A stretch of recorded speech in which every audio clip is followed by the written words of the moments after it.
I still remember that day. I remember it like it was yesterday. The day I was murdered in my home. I remember every detail of it. The day that was supposed to be the best day of my life. I remember how that day ended in an endless wave of torment. I remember it all. The memory of it haunts me still. The traumatic events that took place on that day.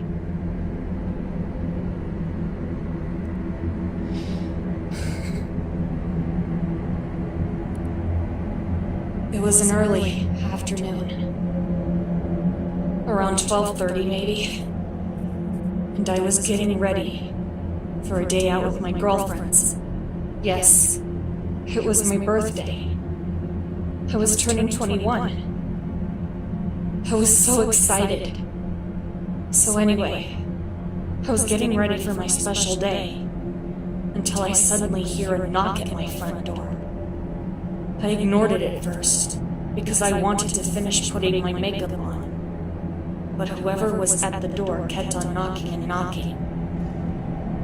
It got to the point where I finally had enough. So I went down the stairs to my front door and opened it, ready to scold or express my annoyance to this person. But before I could say anything, this mysterious person suddenly covers my face with a white cloth with a strange, wet, and smelly substance on it. And the next thing I know it, I was out cold. When I woke up, I was in what felt like to be a wooden chair. My hands and feet were tied up, so I couldn't run away or fight back. And I had tape over my mouth so I couldn't scream for help or speak.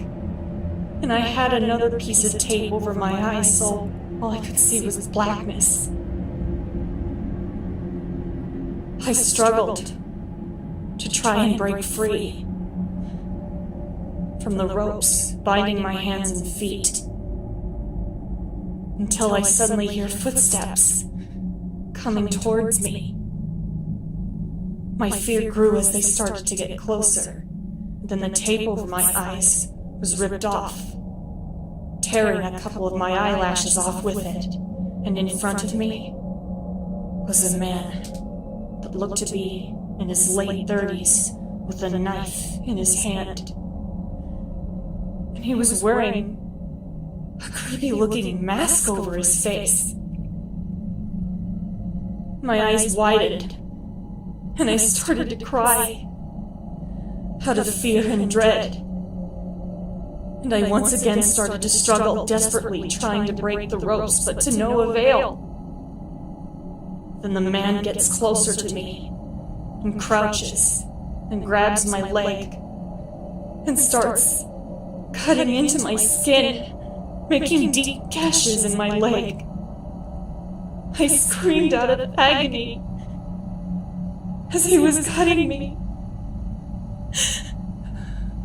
The pain was unbearable, but unfortunately, he didn't stop there.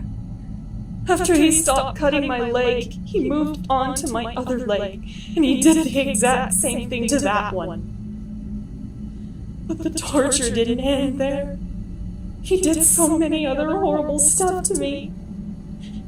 He beat me with a hammer, stabbed me multiple times, drilled holes through my limbs. He kept torturing me until I had finally taken my last breath.